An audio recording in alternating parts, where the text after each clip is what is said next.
Cosmic Confluence podcast where soul meets strategy and ancient wisdom merges with the modern life.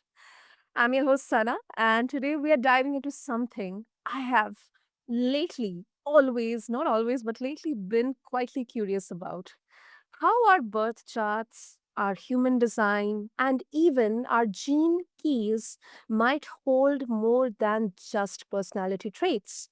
They might actually hold a business plan. Yeah, you heard that right. Now, let's be clear, we are not doing astrology here. We are exploring how knowing ourselves more deeply through these ancient systems can help us align with the right kind of work, team dynamics, and rhythms that truly reflect who we are. And let's be honest, listeners, how many times have we felt burnt out or off course in business simply because we are building something that wasn't us? Personally, I have felt that quite a lot of times. Now, today's guest is someone who blends purpose and practicality like few others. She's an online business manager and soulful mentor to women entrepreneurs, someone who uses ancient frameworks to bring clarity to modern business chaos. Her approach is all about alignment, not just with strategy, but with our soul. So, whether you are just starting out or you have been building for years, I hope that this episode is your permission slip to do your business your way. So, let's quickly dive in. So, Mary, welcome to the show, and I am really, really excited to have you here with us. Well, thank you, Sana. It's a pleasure for me too. Wonderful, wonderful. Mary, this is something really, really interesting because what I can learn from what you are going to explore along with us is um, how we can take inspiration from the ancient wisdom and frameworks that our ancestors, our older generations have had created a long, long back, long, long time ago. Because sometimes we believe that the ancient scriptures or frameworks, they're not relevant right now when we are seeing so many things radically shifting with the current generation. But that is the beauty of all these ancient frameworks. They're timeless and they have aged like fine wine with the time gone. So with that, um when you say that you build or you help build a business aligned with the entrepreneurs or the creators birth chart, what exactly does that mean and how does that actually translate into day-to-day decisions? All right. Well, let me give you an example then. Let's Yeah. say your sun is in an air sign. So maybe you're a Gemini. That means that you would thrive having conversations, communicating information, teaching, learning, all the mind stuff, all the thoughts are really a highlight of your life. So you wouldn't necessarily be the happiest person being a personal trainer, if you're very into the physicality, or you wouldn't necessarily be thriving as a therapist that listens a lot to people and Mhm. helps them with their emotions, and you need to zip it and not talk too much. That would just not be fulfilling for you. So that's that's a little bit how astrology can lead us into finding our purpose and meaning in life. It's just to really align with what our soul craves, what our soul is here to be incarnate as, and go all in with that. Wow, that is interesting. So, for example, according to my birth date and month, I am so my sun sign is Aries. So, does that mean that I should actually look at something which kind of matches with the characteristic traits or the qualities or the drawbacks that my sun sign has? Well, we have a lot of planets in our chart for sure, and they all have a role to play. But what what you're telling me is, for me, is telling, because Aries is, the one that goes forward and trails, blazes a new trail. And an entrepreneur is the book definition of Aries. So Oh, So depending on your ascendant and your moon and Mars, like all the other planets, Jupiter, uh, that's gonna tell us the flavor of like how you're gonna be trailblazing in your life. But yeah, that's how it would translate for you. Yeah. Okay. Okay. And for listeners who might be a bit skeptic around this, so would they wonder, because if let's say they're wondering that, does it mean that I have to check the stars before launching a product? What would you say to that, Mary? Well, okay, so um, the way I see astrology and how it interacts with our lives is that it's actually in a fractal way. So there are forces in the universe and they affect us and they affect the planets too. So it's kind of if we're not sure how we're feeling about our own spiritual evolution, Yeah. it's kind of helpful that the planets are having the same kind of evolutions and we can follow them in the sky. Meaning, uh, Neptune doesn't have a direct effect on me. We're both influenced by the same forces, and we can see it outward on Neptune.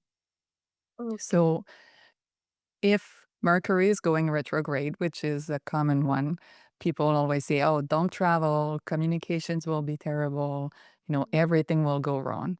But Mercury goes retrograde at least 3 times a year. And, Yeah. the world hasn't ended yet.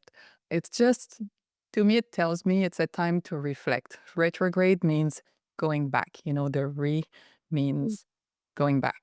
So redesign, rethink, um, review, all those things, you will be prompted to do that in your business. If you're launching at a time that is a great moment to review things, then you might have to do that with your payment plans or your card or your email list, which isn't ideal when you're trying to launch something and not go back on your systems and fine tune them. But that being said, maybe your systems are great and you won't need to review them in depth during your launch. Um, but those forces affect all of us. It's not just Mercury that's being a trickster and, being mean with our businesses. It's more our businesses need those reviews once in a while. We need those too so that we can grow and, shed what's not working or just stop doing what's not ideal. Um, so I personally see it more as an evolutionary cycle that we're all prompted to go through. And it can be wise to launch, for example, at a time that we're not prompted to do something that's counterintuitive to it. But you can. Not, like, nobody's gonna stop you. You can. It might have some challenges. But every planet goes retrograde once and well, not all of them, but many of them go retrograde. So, it's there's never gonna be like the most perfect time for you and your business and everything in the world.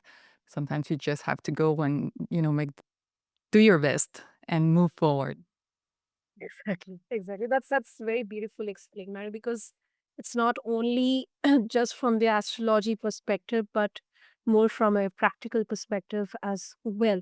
And also, I mean, this is something, just a bit, uh, it's not there in the script, but I'm really, really curious to know. So, in many cultures, especially in astrology, or, when we are deciding a certain auspicious time and date to do something, not only with respect to business but also even in our personal lives, especially in Indian culture. We look at the time of birth, the day of birth, and we kind of decide, or we kind of see what kind of future outlines will be created for that particular person.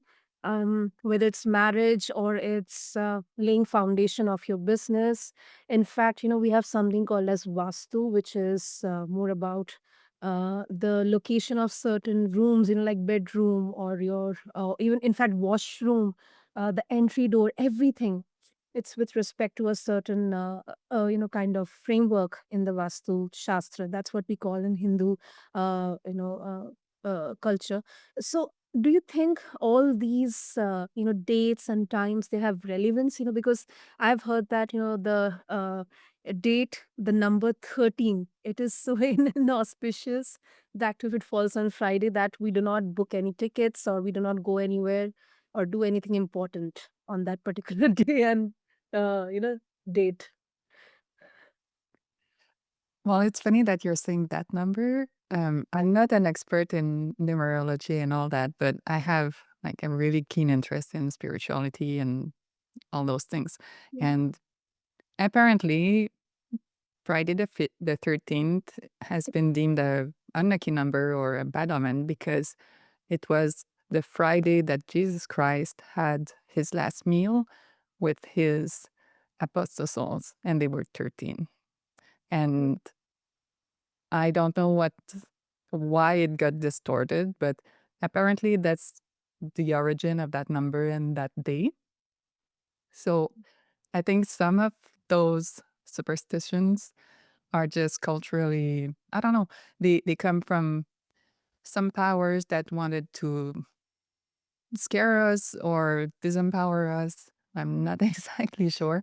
In terms of other like numerology numbers, like our life paths, like when we add all the numbers of our date of birth, um, I think it's well, it's related to Chinese numerology.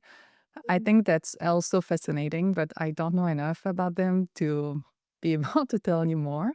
I think it's also in a way the same way as astrology, reflects bigger patterns and energy currents that are affecting us. Why not numerology too? That could have a 10-year cycle or 9-year cycle on our evolution. But I'm I'm very a beginner here in this area. Okay, got it. No, no, no. I absolutely understand that. And it's kind of interesting. Yeah, personally, it definitely makes me curious that why, yeah, as you mentioned, it has been kind of distorted. But anyway, Mary, moving on to, human design and gene keys. This is once again, gene keys is something once again which I learned from so many conversations. On one hand, we kind of believe that, as a child, we come with a blank, slate, tabula rasa. And on the other hand, we say that we have some kind of already decided, ingrained behavioral patterns which may connect us with our ancestors or our origin. So, how do these systems, human design and gene keys, how do they work together with astrology? And how do you choose which tool to lean on for business decisions? I love this question so much. Well, first of all, astrology, human design, and the gene keys all rely on your birth date to define your profile. So, astrology was a grandfather, let's say, and then human design evolved from that, and then the gene keys evolved from the human design. So, even those traditions are evolving and becoming more refined or complex in a way. Um, the way I see astrology is, it gives you a good a good overview of your strengths and weaknesses and areas to work on. But in my view, nothing is set in stone. We always have okay, let me give you an example because it's going to make it more concrete. So for example, in my chart, the moon and Mars are in the same house and they're not excellent friends. So someone who would read my chart would say, "Oh, you're gonna be challenged all your life with anger and difficult emotions, and you'll be passive aggressive, and it's gonna be hell for your relationships. Yeah. But as we know, we can all learn new things, learn new skills, just raise our consciousness and learn to work with any challenge that comes. So I'm not perfect, but I can notice when I have a desire to flare up for because of an emotion or a thought or something happening in my life. And instead of just lashing out, I can breathe and then decide, I can work with these two together. My anger from Mars can be subdued a little bit, and my emotions from the moon can have their place, but not take all the space either. So from that, I want to say, well, it's it's an yeah, it draws a portrait, but we still have so much potential to learn how to integrate all this because nothing is wrong per se. The energy currents of the universe are happening. The planets are there in the sky. Who's to say, oh, Neptune, you shouldn't be there right now? Like, this is such a bad idea for all of humanity.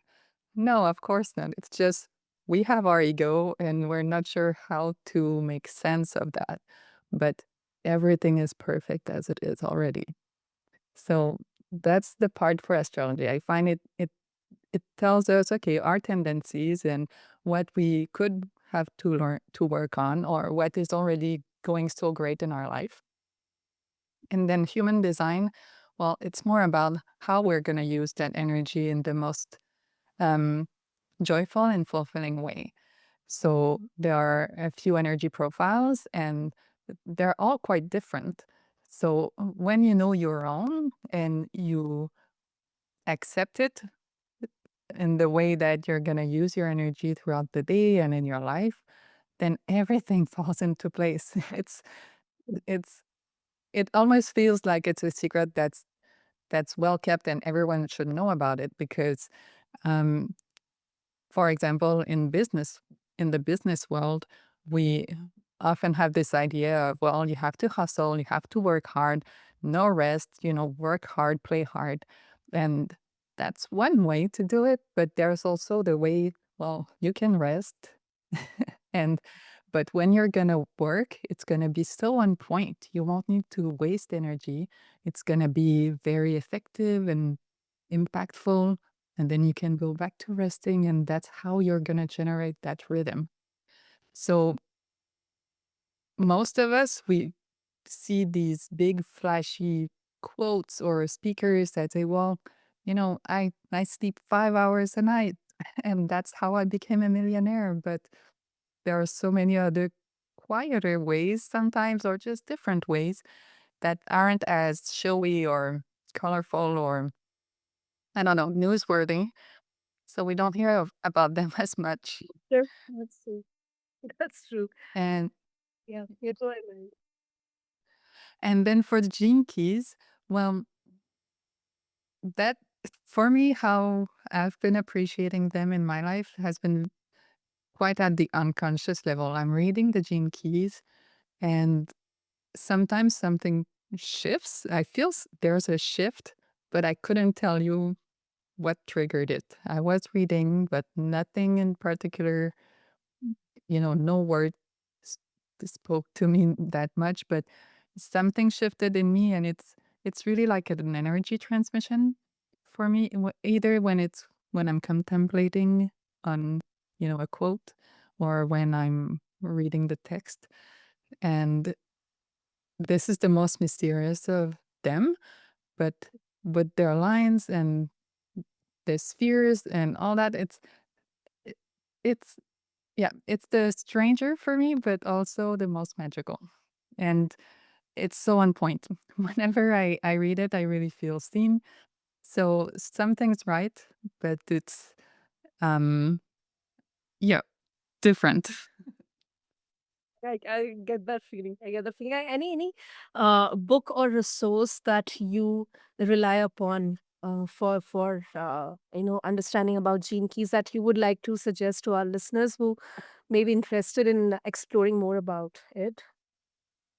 Yes, absolutely. Well, Richard Rudd is the creator of the Gene Keys, and he has like a I don't know the name of my head right now, but it's a very big, thick book that describes all the gene keys, and it talks about the three vibrations of each gene. So the shadow vibration, the gift vibration, and then the city vibration. So when you're the shadow is when you're in conflict, like I was explaining, when my emotions could become passive aggressive, that would be a shadow frequency. And then a gift frequency would be when, well, I know how to express myself more clearly and, it's more harmonious. And then the city vibration, which I'm not at any city vibration in my gene keys, but they would transcend the service and just be, that frequency of being and pure love and consciousness. So that big book is awesome, and there's also three smaller books that talk about your dharma, your love, and your prosperity, and they go more in details about how different aspects of these themes interplay and what your particular patterns are depending on your profile. Mm.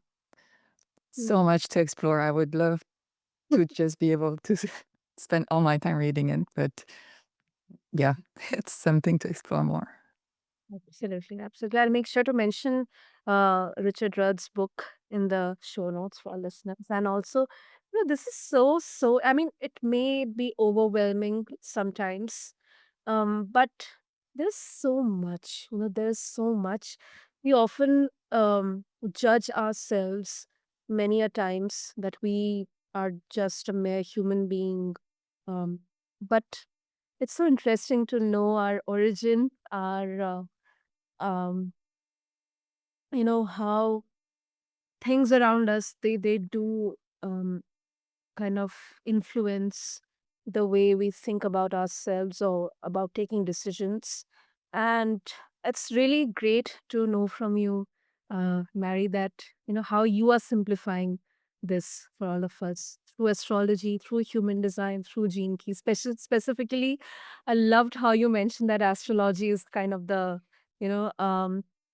grand father, and then this whole lineage of human design and gene keys. Let's followed it through. Okay, and Oh, thank you.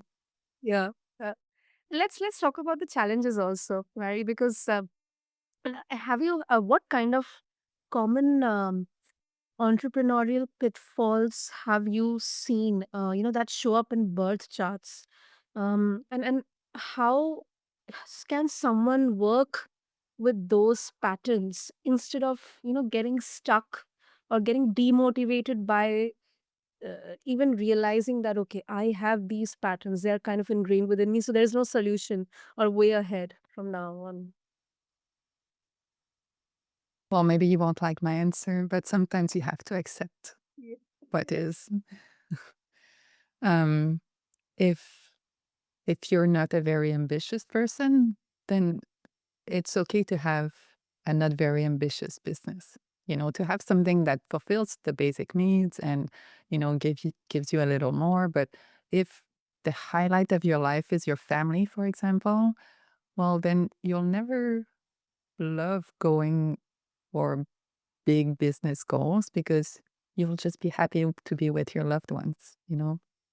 So I think it's a balance of how much you can influence like learn and grow and, improve in any area of your life, but also to know yourself. And we don't all have to be millionaires or business people. Um, there are 12 houses in the birth chart. So 12 areas of life that all equally matter. And, also the I'm gonna butcher that word, but the Purusartaha. define, yeah, so they define the success like in four areas. Mhm. Wealth is one, but also pleasure, dharma, and moksha. So you might not have a lot of wealth and a lot of karma, but you infuse your life with pleasure, or you infuse your soul and your dharma that, it doesn't really matter. Or you meditate a lot and you're a shining example of moksha in your community. They're all valid and all paths to fulfillment. And, I truly believe the universe loves and supports us. So there's we have to allow luck and divine intervention to support us. It doesn't always have to rest on our own shoulders. Yeah, I absolutely support that. And um, it's more about self awareness and embracing our flaws as well. Because personally, I'm not a highly ambitious person. I'm going to be very honest, Mary. Not very highly ambitious. And I kind of believe in a minimalistic way of living. Of course, I'm also aware at the same point of time that I need money to a certain level to make sure that I can support myself and my family also. But then I shouldn't be completely wallowed by my want of having so much money that I completely lose myself and my love of my parents or my sister or my friends for the fact. So I know that maybe there are roles and positions which may not be able to uh, which may not able to cater to my needs. So that's kind of self-awareness that I have learned through the most difficult, the hardest moments and events in my life, especially uh, during COVID and after COVID. Because although, I mean, unfortunately, I was not affected by COVID, but in the perspective of my career and the places where I have been, it has affected a lot. And it has made me become self aware and embrace my flaws to a great, great extent.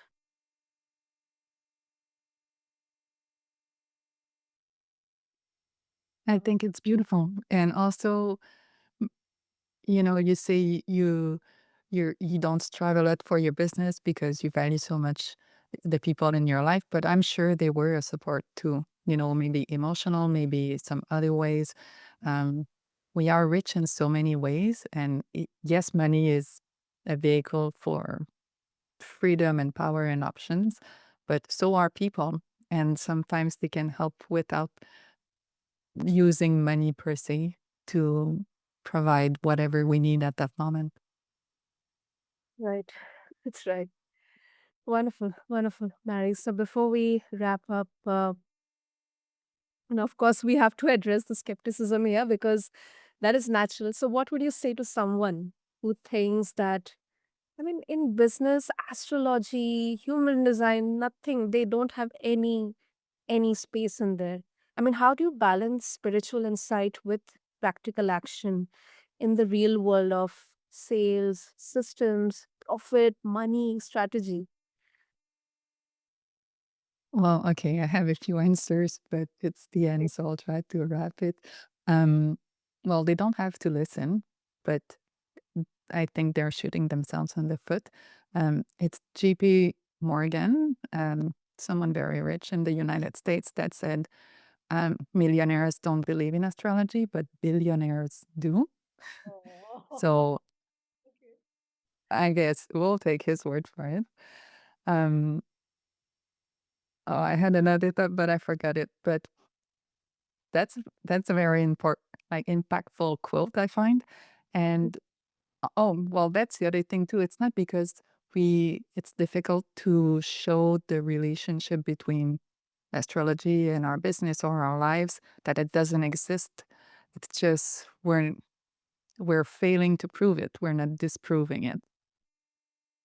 So right now we're calling it magic or the mysterious or something like that, but maybe in 300 years we'll have the tools to explain that more scientifically. So I wouldn't dismiss it just because it's our science isn't able to prove it yet.